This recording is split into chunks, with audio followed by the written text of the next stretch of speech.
Amelia Hart had always believed family was everything. At 26, she looked older than her age, not because life had been cruel from the beginning, but because she had spent years carrying burdens that were never meant to be hers. She had once dreamed of becoming an architect, not just any architect. She wanted to design breathtaking buildings, glass towers that kissed the clouds, homes that felt like peace, places people could escape to when life became heavy. But dreams had a way of dying quietly, especially in the Hart family. Her father, Richard Hart, had once been a respected businessman in New York. Then came the bad investments, the gambling, the debts, and eventually the collapse. When Amelia was 21, her mother sat her down at the kitchen table. "Your siblings still have a future," her mother said softly, tears in her eyes. "You're the strong one, Amelia. We need you." Those words changed everything. She dropped out of graduate school, worked 2 jobs, then 3 morning shifts, late nights, weekends, no vacations, no dating, no life. Every paycheck went home. Her younger brother, Daniel, got to attend a prestigious university. Her younger sister, Sophie, became an influencer with expensive tastes. Her parents stayed in their expensive apartment despite their financial problems. And Amelia? She survived on coffee, exhaustion, and hope. Hope that one day they'd appreciate her.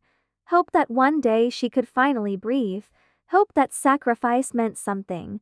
But appreciation never came. Instead, expectations grew. "Can you cover rent this month? Daniel needs money. Sophie has a business opportunity. You're the dependable one. You understand." And Amelia always said yes, because saying no felt selfish. Until one night changed everything. It was her birthday, 26. She had bought herself a tiny cupcake after work. Nothing fancy, just something small to remind herself that she existed too. She walked into the apartment hoping just maybe someone remembered. The living room glowed with lights. For 1 second, her heart raced. Maybe they planned something. Maybe they cared. But then she saw the decorations, gold balloons, luxury gifts, a photographer, a giant cake. "Congratulations, Sophie!" Everyone screamed. Her sister had just signed a brand deal. No one even looked at Amelia.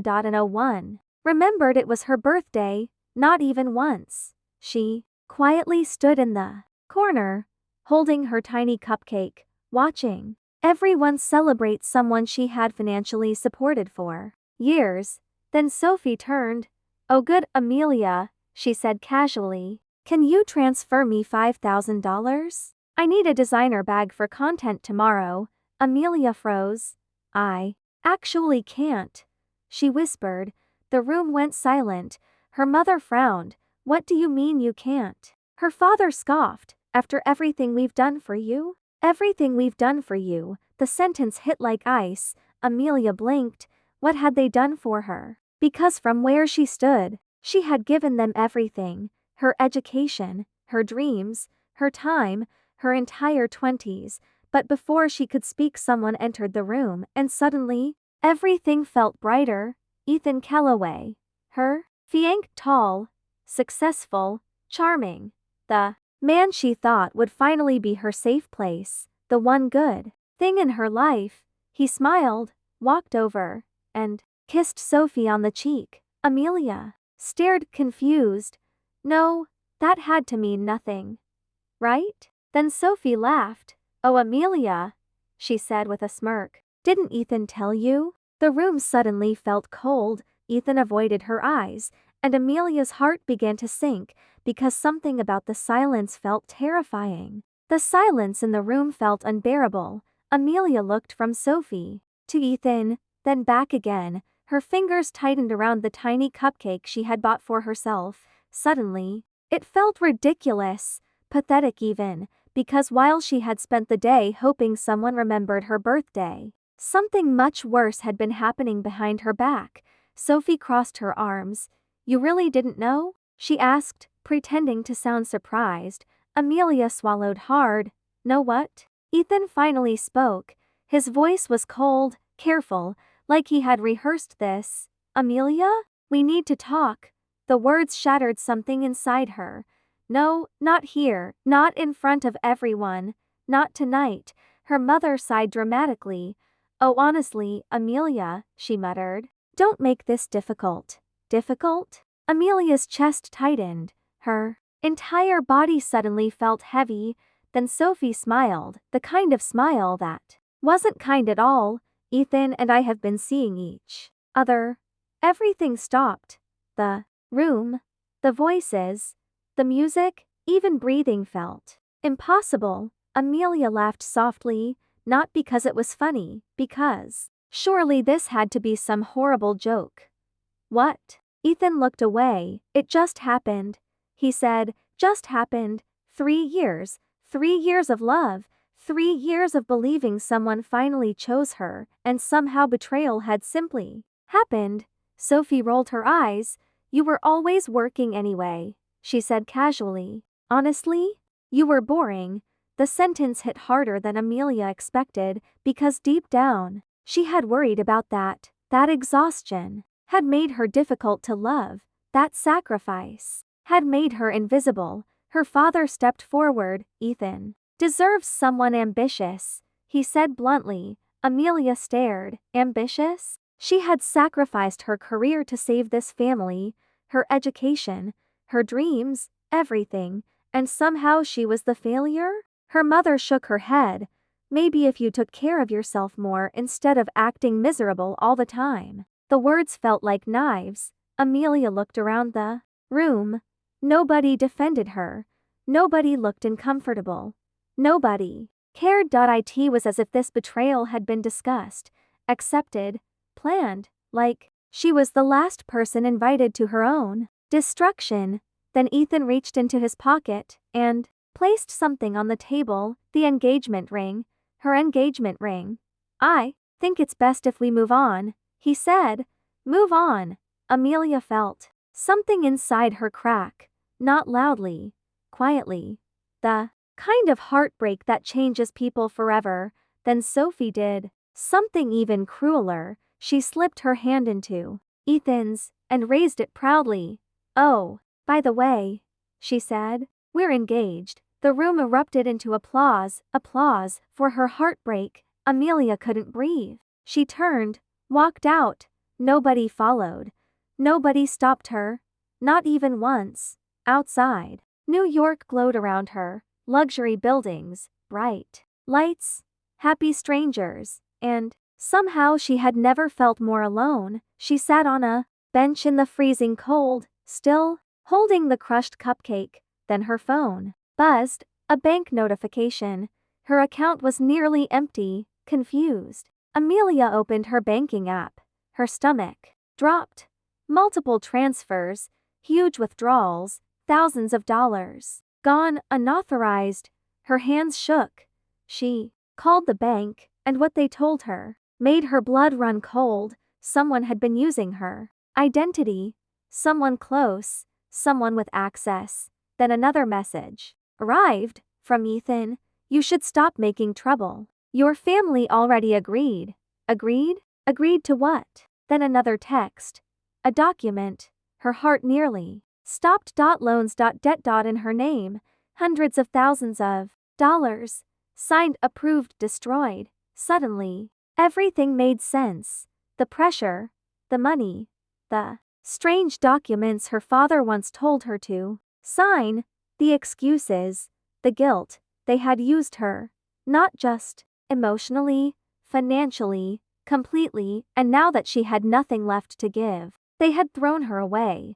But the worst humiliation had yet to come, because by morning, her face would be everywhere, accused of a crime she never committed. The next morning, Amelia woke up freezing. She had fallen asleep sitting on the bench. Her body ached, her head pounded, and for one brief second, she hoped the nightmare had been a dream. Then her phone exploded with notifications, messages, missed calls, tags, mentions. Her stomach twisted. Slowly, she opened social media, and her world stopped. Her face was everywhere. A headline Screamed across entertainment blogs. Financial fraud scandal. Woman accused of scamming investors. Another. Fianc leaves toxic partner amid financial investigation. Toxic partner. Amelia stared in disbelief. Photos of her had been posted, old pictures, unflattering angles, stories twisted to make her look unstable. Cruel comments flooded the screen. She looks guilty. No wonder he left her. Gold digger. Crazy woman. Amelia's hands shook so badly she almost dropped her phone. Then she saw the interview. Sophie and Ethan standing together, perfectly dressed, looking heartbroken. Ethan sighed dramatically for the cameras. I stayed because I wanted to help her, he said. But Amelia became manipulative. She lied about money and dragged everyone down. Amelia felt sick. Manipulative? Lied? He knew the truth. He had watched her sacrifice everything. Then Sophie spoke. We tried to support her, she said sadly. But she became jealous and unstable. Unstable? The word cut deep, because Amelia had spent years silently breaking apart, and somehow, now even her suffering was being used against her. Then came the final blow. Her mother appeared on screen, crying, actually crying. We're devastated, she said softly. We raised her better than this. Amelia stopped breathing. Her own mother, her own family, they were helping destroy her. Suddenly, her phone rang. Her landlord, you need to leave, he said coldly. What? Amelia whispered. The payments bounced. We can't keep waiting. But I paid. No, he interrupted. You didn't. Click. Gone. Amelia stood frozen. Everything was disappearing. Her relationship, her reputation, her savings, her home. Then came the police call. Her knees nearly gave out. Questions, investigations, financial fraud, debt in her name, documents she had never approved, someone had carefully designed. This, someone wanted all blame to fall on her, and suddenly she understood. This wasn't betrayal. This was elimination. They weren't just abandoning her, they were burying her. That evening, desperate for answers, Amelia returned to her family apartment. She needed the truth, needed someone to finally explain why. But when she arrived, the doorman stopped her. I'm sorry, he said awkwardly. Your family asked that you not come back. Amelia blinked. What? He hesitated, then quietly handed her a sealed envelope. Inside was a note from her father. You embarrassed us. Enough. Stop contacting the family. Don't ruin Sophie's future. Amelia read it twice, then 3 times, because surely this couldn't be real. Surely the people she gave her life to wouldn't throw her away like trash. Then she looked up and froze. High above the apartment windows, she saw laughter, champagne, glasses, music, a celebration. They were celebrating without her. As if she had never existed. As if she had been nothing more than a burden. Tears burned her eyes, but she refused to cry. Not there, not where anyone could see. She turned to leave, and accidentally bumped into someone, a tall man, dark coat, sharp features, quiet eyes. He steadied her before she could fall. Careful, he said softly. His voice was calm, different, warm in a way she hadn't felt in years. I'm sorry, Amelia whispered quickly. She tried to move, but suddenly dizziness hit. The exhaustion, the hunger, the heartbreak, everything crashed into her at once, and before she knew it, the world tilted. The stranger caught her. Miss? He asked, but Amelia barely heard him, because darkness swallowed everything. The last thing she saw was his worried face, a man she didn't know, a man who would unknowingly become the greatest love of her second life. Darkness. That was the first thing Amelia felt, then warmth, a soft blanket, the faint smell of coffee, and silence, for the first time in weeks. Silence. Slowly, Amelia opened her eyes. She wasn't outside anymore. She sat up, quickly, A luxury apartment, floor to ceiling. Windows, a skyline view, elegant furniture.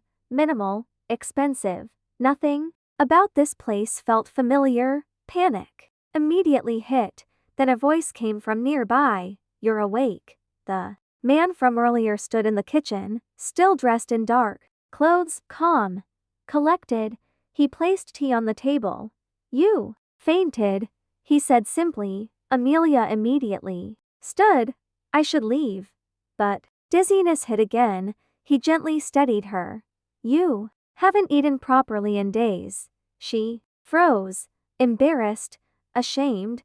How obvious had her suffering become? "I'm fine," she lied. The stranger gave her a look that said he clearly didn't believe her. "You don't have to explain anything," he said quietly. "But at least eat first." Nobody had said something kind to her in a very long time, and somehow, that nearly broke her. Tears rushed to her eyes before she could stop them. She turned away quickly. "I'm sorry," she whispered. "You don't need to apologize." Those words are so simple, yet they hurt, because Amelia had spent years apologizing for existing, for needing help, for not being enough. The stranger introduced himself. "Lucian Blackwood." The name sounded familiar, then realization hit. Blackwood as in the billionaire Blackwood family, the owners of one of the largest investment empires in America. Amelia nearly choked. Why would someone like him help someone like her? Before she could ask, her phone buzzed, unknown number, then another, and another. Finally, a text message arrived, from Ethan. "Meet me tonight. Alone. We need to settle this." Amelia stared. Something felt wrong, very wrong. Lucian noticed her expression. "Bad news?" She forced a smile. "Just unfinished business." He hesitated, then handed her a business card. "If things go badly, call me." She almost laughed. Why would a billionaire care? Still, she slipped the card into her pocket. That night, Amelia arrived at the old waterfront where Ethan had asked to meet. Cold wind whipped through the empty street, rain threatened overhead, and somehow, the whole place felt wrong. Ethan stood waiting, hands in his pockets. No warmth. No guilt. No remorse, only annoyance. "You actually came," he said. Amelia crossed her arms. "Tell me the truth." His jaw tightened. "The debt. The fraud. Was it you?" He looked away, then laughed, actually laughed. "You still don't get it, do you?" Something inside Amelia turned cold. "What?" Ethan sighed dramatically. "Your family made the decision years ago." Her stomach dropped. "What decision?" "That you were useful." The words hit harder than she expected. They needed someone to take responsibility if things went wrong. Ethan continued casually, "Someone easy to blame." Amelia stared. "No?" "Oh yes." He stepped closer. "You signed things without reading. Trusted everyone. Worked yourself to death." His smile was cruel. "You practically made it easy." Her hands trembled. All those years, the sacrifice, the exhaustion, the guilt, none of it mattered. She had never been family. She had been insurance, a scapegoat. Then came the sentence that finally shattered her. "Oh, and Sophie?" He smirked. "She won. No one chooses the exhausted girl." Amelia felt tears burn her eyes, but this time, she didn't cry. Instead, she asked the only question left. "Did you ever love me?" Silence. Then no. A word landed like broken glass. 3 years, gone, fake, planned, cruel. Suddenly headlights flashed nearby. A black SUV. Men stepped out. Amelia frowned. "What is this?" Ethan looked uncomfortable. "Look." Things got complicated. One of the men stepped forward. "You owe money," he said coldly. Amelia stepped back. "No, I don't." "Yes," Ethan said quietly. "You do." Her blood turned cold. He had brought debt collectors, people dangerous enough to scare even him. To pressure her. To trap her. Fear gripped her chest. She turned, started running. Rain poured. Her breathing became uneven. Voice shooted behind her. Everything. Blurred. Pain. Panic. Heartbreak. Then a bright light. A horn. The screech of tires and silence. Amelia lay on the cold pavement, rain mixing with tears. The city lights above looked distant, empty. She thought of everything she lost, everything she gave, and for the first time in years, anger finally replaced sadness. If she had another chance, she would never sacrifice herself again. She would never beg for love. She would never let anyone destroy her, and everyone who betrayed her. They would regret it, deeply, painfully. Then, darkness swallowed everything. Amelia gasped. Her eyes flew open, bright sunlight spilled across a bedroom. Familiar walls, familiar furniture. Her old apartment, confused. She looked around, then froze. A date flashed across her phone. 5 years earlier. Her breathing stopped. No, that was impossible. Then came a knock on the door. Her mother's voice called out, "Amelia, hurry up. We need money for Daniel's tuition." Amelia slowly looked up and smiled, not softly, not kindly, but dangerously, because this time, she remembered everything. 5 years earlier, the words echoed inside Amelia's head like thunder. She sat frozen on the edge of her bed, heart racing, hands trembling. Alive. She was alive. No rain. No betrayal at the waterfront. No broken future. No debt. No humiliation, and most importantly, no ruined life. Another knock sounded at the door, louder this time. "Amelia," her mother shouted impatiently, "Daniel's tuition payment is due. Stop sleeping around and come help this family." The words were identical, exactly the same. She remembered this day. This had been the beginning, the first sacrifice, the moment she gave away the graduate school savings she had spent years building, the moment everything started collapsing. In her first life, she had rushed downstairs, apologized, transferred the money, and quietly buried her dreams. But this time, Amelia stood slowly and smiled. No, the word felt strange, powerful, like freedom. She walked downstairs. The kitchen looked exactly the same. Her father sat reading financial papers. Daniel scrolled lazily through his phone. Sophie complained about wanting luxury makeup, and her mother stood near the counter, frustrated, waiting. "There you are," her mother snapped. "Transfer the tuition payment." Amelia calmly poured herself coffee. No panic. No guilt. No desperation. "I'm not paying." Silence. Her mother blinked. "What?" "I said I'm not paying." Daniel scoffed. "Are you serious right now?" Amelia took a sip of coffee. "I have graduate school applications to finish." Her father lowered his newspaper slowly. "You can always study later." The sentence almost made her laugh, because later had never come. Not in her first life. Not after she gave everything away. "No," Amelia said evenly. "Daniel can take student loans." The kitchen exploded. "How selfish. Unbelievable. After all we've done for you." There it was. The guilt. The manipulation. The emotional trap. But this Amelia had already died once, and she refused to die again. She stood. "I love this family," she said calmly, then looked directly at them. "But I will no longer destroy myself to save everyone else." And for the first time in her life, she walked away, without apologizing, without crying, without explaining. Upstairs, Amelia immediately began planning, because this second chance wasn't luck. It was strategy. She remembered everything: the investments that would explode, the companies that would rise, the mistakes people hadn't made yet, including the financial scandal that would eventually destroy her father. This time, she would protect herself. First step: money.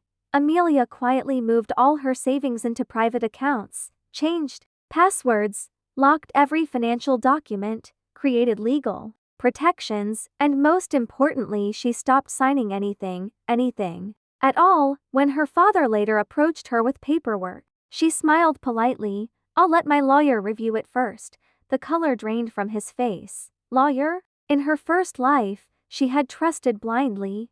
Now, trust had to be earned. Days turned into weeks, and slowly, Amelia changed. She exercised, slept, studied, applied for architecture programs, started dressing better, not for revenge, for herself, and strangely enough, the more she stopped sacrificing herself, the angrier her family became. You've changed, Sophie said one evening. Amelia smiled. You're right. Then came Ethan. 3 weeks later, exactly as before, flowers in hand, perfect smile. The same charming liar. In her first life, her heart had raced. This time, nothing, only disgust. Amelia, Ethan said warmly. I thought we could have dinner, with the man who would later help destroy her. Amelia almost laughed. Instead, she smiled sweetly. I'd love to, because revenge wasn't rushed. It was patient, careful, planned, and she intended to watch every lie unfold before destroying it. That evening, Ethan tried everything: charm, compliments, promises. But this time Amelia noticed every crack, the fake concern, the way his eyes lingered on expensive things, the subtle questions about money, the manipulation hidden beneath affection. In her first life, she had mistaken attention for love. Never again. Then, halfway through dinner, someone entered the restaurant. Tall, dark suit, calm expression, Lucian Blackwood. Her breath caught, because unlike Ethan, Lucian had once shown kindness when she had nothing, and somehow, their eyes met. For one strange second, it felt like recognition. As though fate itself had quietly returned. Lucian paused, looked at Ethan, then back at Amelia. Something unreadable crossed his expression. Then he walked over. Miss Hart, he said calmly. Ethan frowned. You know each other? Lucian's gaze lingered briefly on Amelia. Not yet, he said, then handed her a card. Our company is funding an architecture mentorship program. He looked directly at her. I think you'd be an excellent fit. Amelia stared, because in her first life, this opportunity had never happened, or maybe she had simply been too busy sacrificing herself to notice it. Lucian nodded once, then walked away, but not before saying something that stayed with her. Don't settle for people who only value what they can take from you. Ethan looked uncomfortable, and Amelia, for the first time since rebirth, she smiled, because fate had just shifted, and the people who ruined her life had absolutely no idea what was coming. The next morning, Amelia woke up before sunrise, not because she had to, because for the first time in years, she had a future worth waking up for. She sat near her bedroom window, notebook open, coffee untouched, and began writing everything she remembered. The future, companies that would rise, stocks people ignored, luxury, real estate districts that would soon explode in value, technology investments, fashion, brands, business collapses, every mistake, every opportunity, every lesson her first life had painfully taught her. This time, she wouldn't survive, she would thrive. Within weeks, Amelia quietly began investing, small amounts at first, careful, strategic. Nobody noticed. To her family, she was still the dependable daughter, still quiet, still available. Only this time, she stopped saying yes. Can you help with rent? No, Sophie needs money for content. No, Daniel's tuition. No. At first they were shocked, then angry, then suspicious, because somehow, Amelia looked happier, healthier, calmer, and worst of all, she no longer looked exhausted. The version of Amelia they controlled was disappearing. Meanwhile, Ethan became persistent. Texts, flowers, dinner invitations. He was laying the foundation of manipulation, just like before, only this time Amelia played along, not because she loved him, because information was power, and Ethan talked too much. Over dinner one evening, he casually mentioned a future partnership, a luxury investment deal. The exact one Amelia remembered would later fail spectacularly. Her heart almost laughed, because in her first life, her father had invested heavily, lost everything, then blamed her. This time, she quietly encouraged it. Really? She said sweetly. Sounds promising. Ethan smiled proudly. He had no idea, and Amelia let him keep talking. Every secret, every weakness, every lie, she collected them patiently, like evidence. Then came Lucian. Again, this time officially. Amelia almost ignored the invitation to the architecture mentorship program. Almost. Until she remembered in her first life, she had buried her dream before it even had a chance. Not anymore. The Blackwood Foundation headquarters was breathtaking. Glass walls, luxury interiors, sharp suits, quiet power.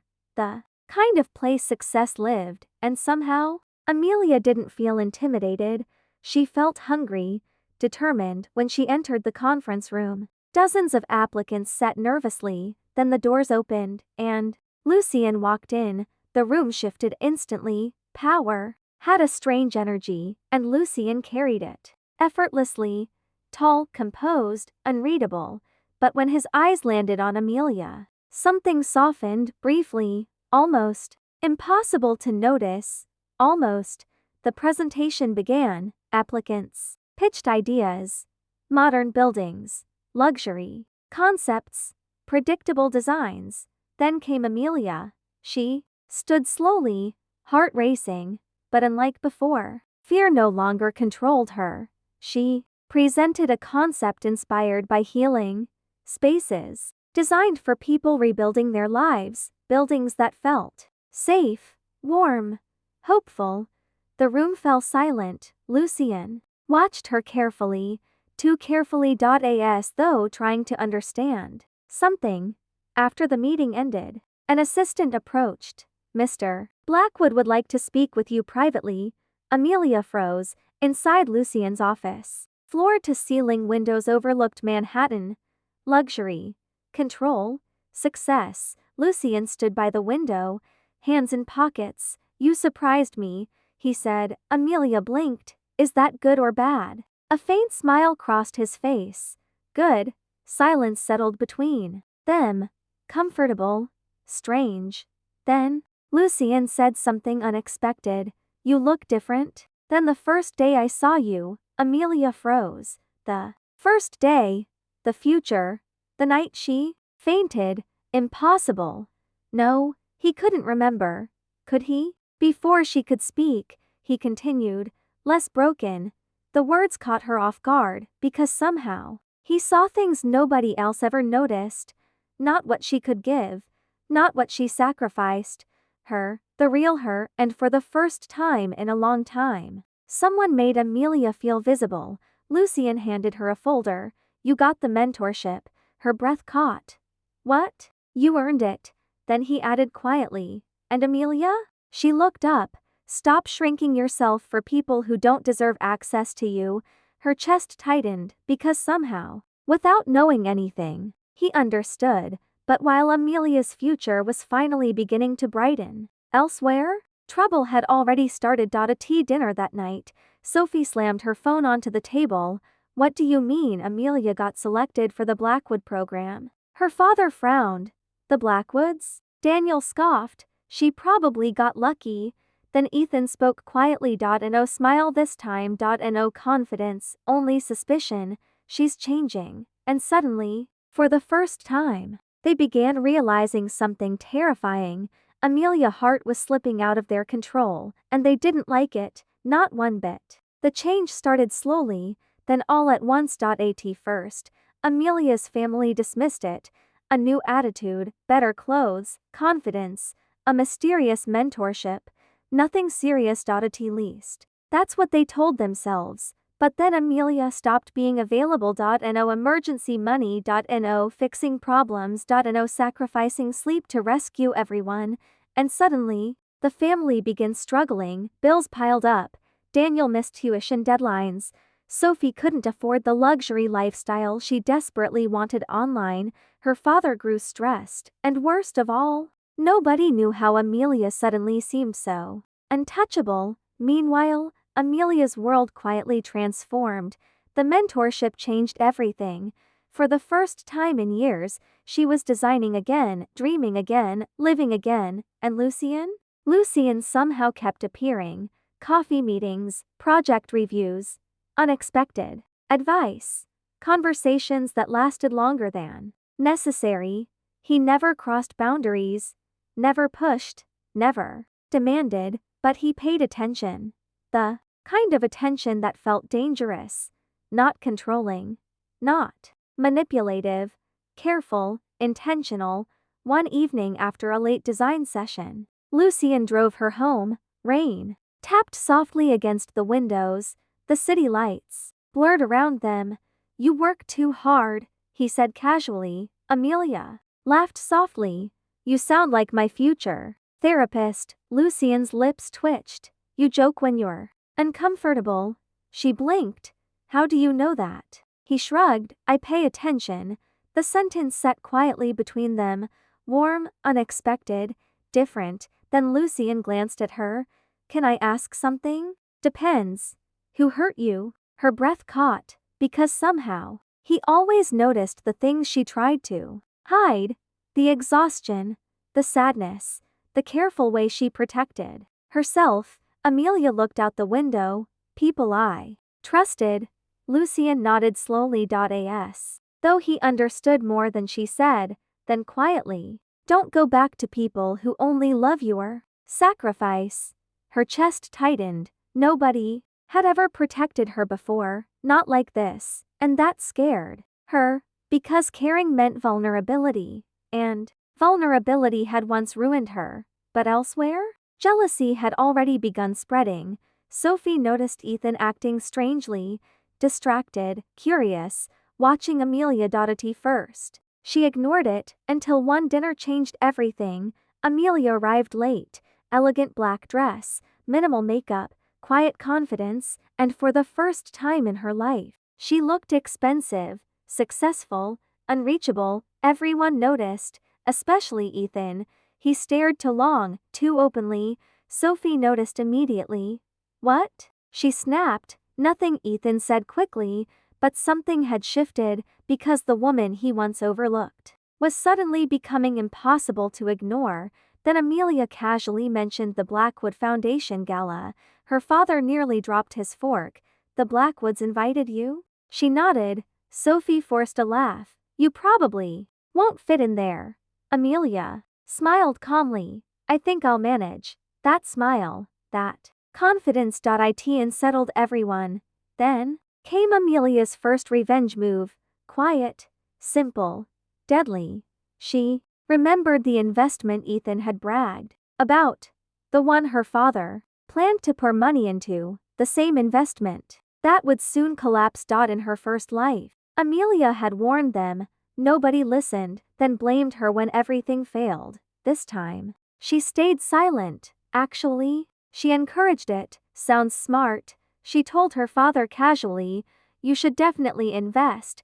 Her father looked surprised. "You think so?" Amelia smiled softly. "Absolutely." And just like that, the trap was set, because she already knew what came next. 3 months. That was all.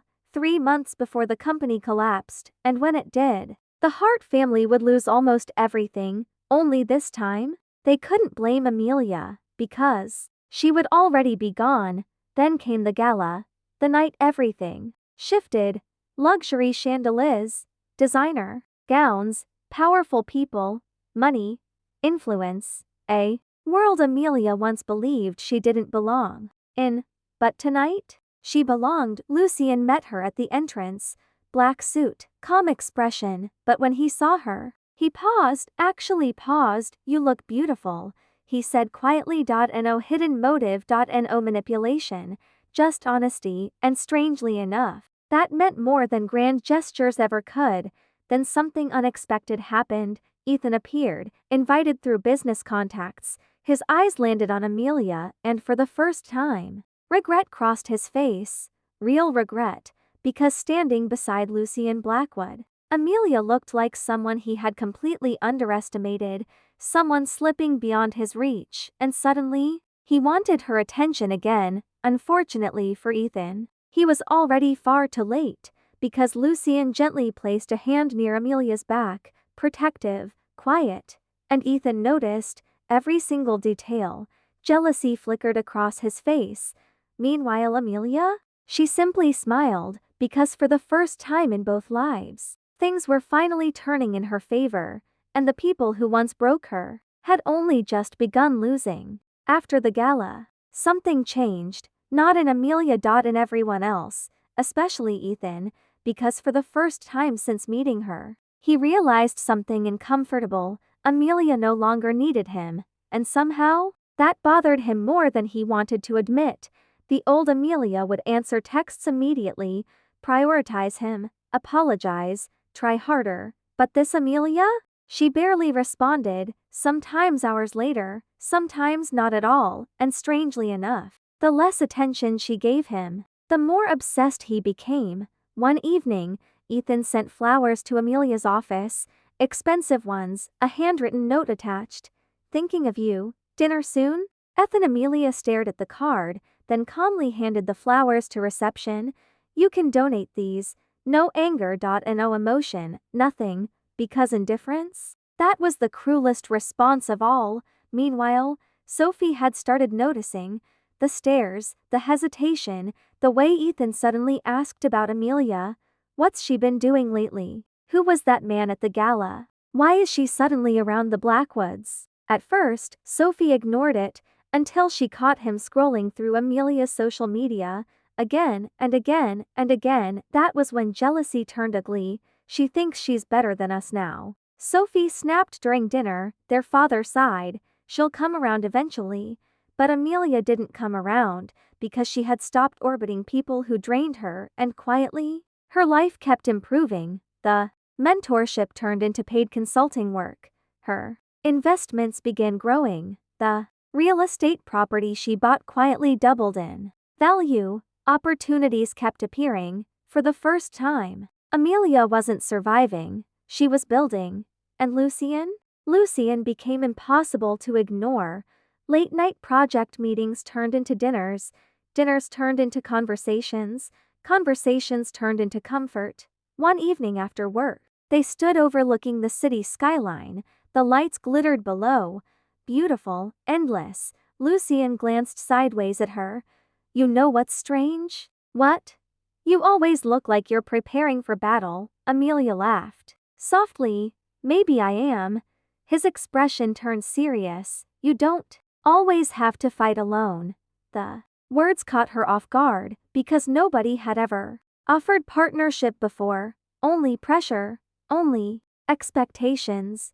Lucian stepped closer. "Not enough to overwhelm, just enough to feel safe."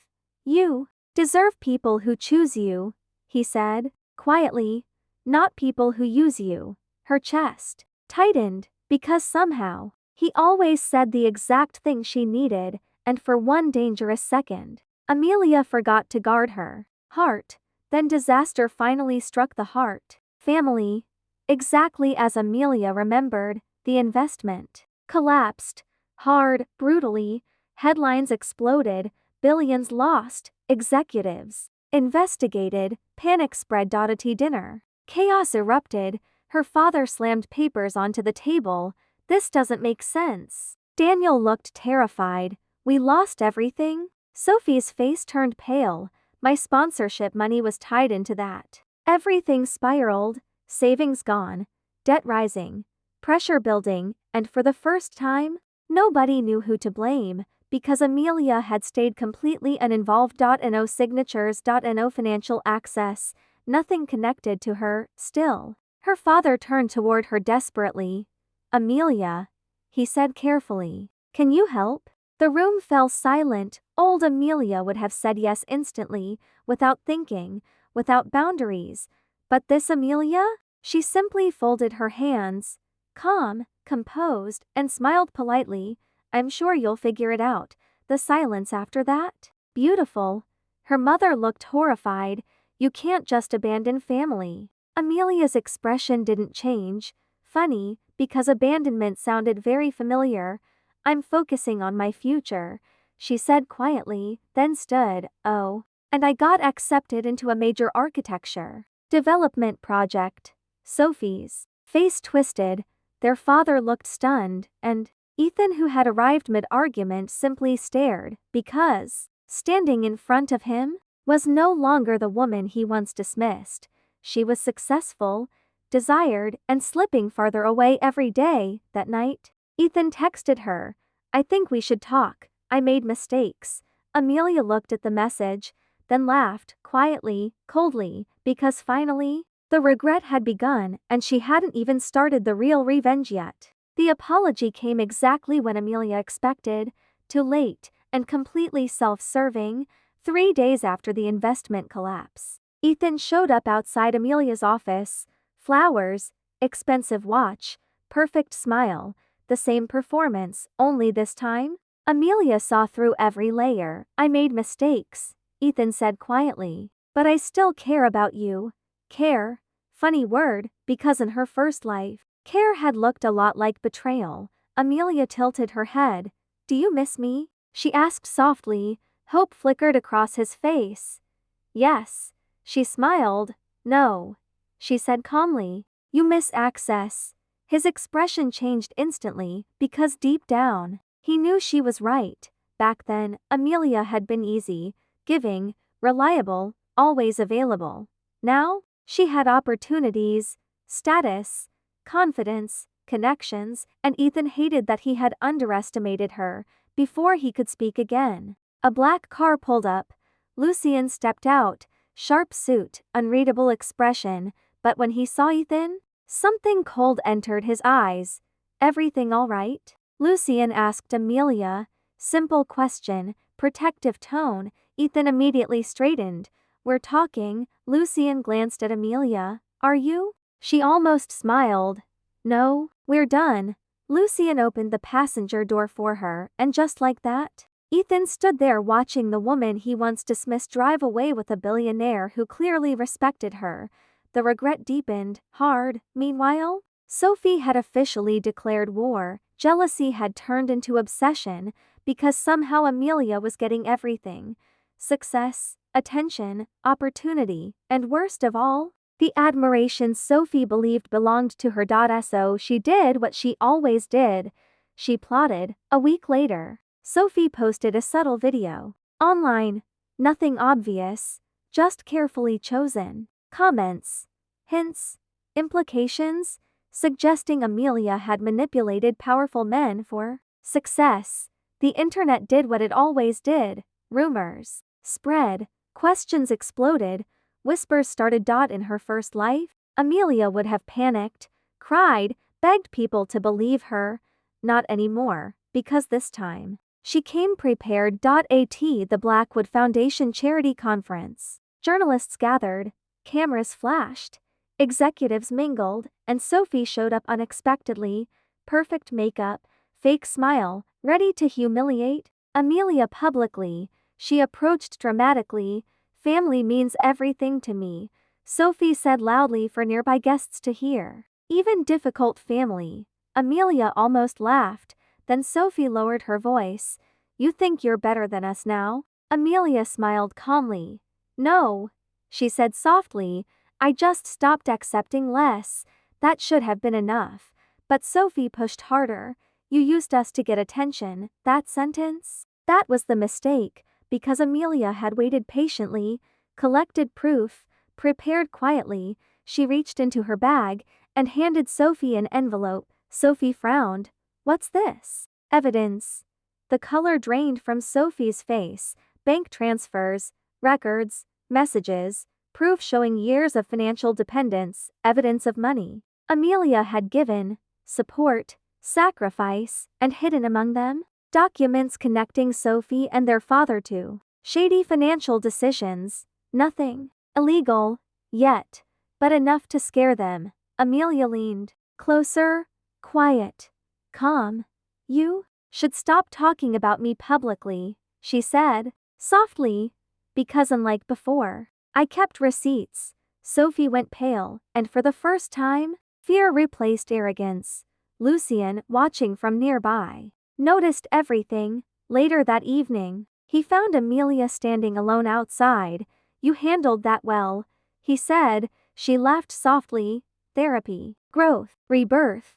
He looked at her strangely. Rebirth? Figure of speech, she said quickly. Then silence settled, comfortable, warm. Lucien stepped closer. You know, he said quietly, you don't have to keep proving your worth. Her chest tightened, because somehow, he always saw through her armor. Then softly, I already see it, and for one dangerous second, Amelia almost let herself believe happiness could exist. But trouble wasn't over, because the next morning, headlines exploded again, only this time, not about Amelia, about the Hart family, financial investigations, questionable investments, public scrutiny, and suddenly, the family who once destroyed her was beginning to fall apart publicly. By the time winter arrived, everything had changed. The Hart family was drowning. Debt, investigations, broken reputations, and for once, nobody could blame Amelia because she had protected herself. Legally, financially, emotionally, she had finally chosen herself, and strangely enough, success came naturally after that.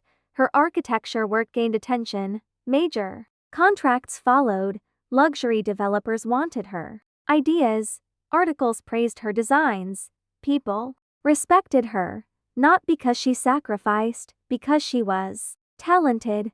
Meanwhile, Ethan spiraled, business losses piled up. Sophie turned on him, and regret followed him everywhere. One snowy evening, he showed up again, desperate, tired, different. I was wrong, he admitted quietly. I ruined everything. Amelia stood silently. No anger. No revenge. Just distance. You didn't ruin everything, she said calmly. You ruined access to someone who loved you. He looked shattered, because deep down, he finally understood. He had traded loyalty for convenience, and lost both. Then came the final family confrontation. Her parents asked to meet, for the first time ever. They looked smaller, tired, afraid. Her mother cried, we need help.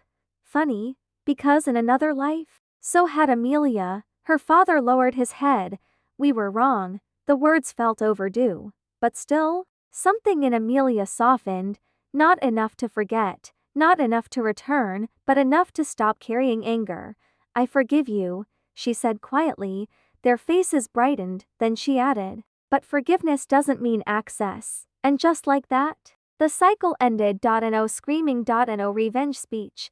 Just boundaries, consequences, peace. Then came Lucien, always Lucien, the man who saw her before success, before wealth, before healing. One evening, standing on the rooftop of a building Amelia had designed, he turned toward her, city lights glowing behind them.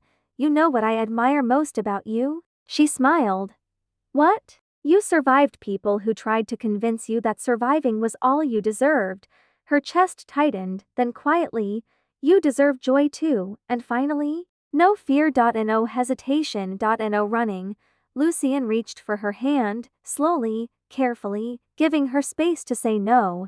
She didn't, because this time, love felt safe. Months later, at the grand opening of her first luxury architecture firm, Amelia stood smiling, successful, peaceful, loved. Lucien beside her, a future she once believed impossible. Across the room, people who once underestimated her watched quietly, regret written across their faces.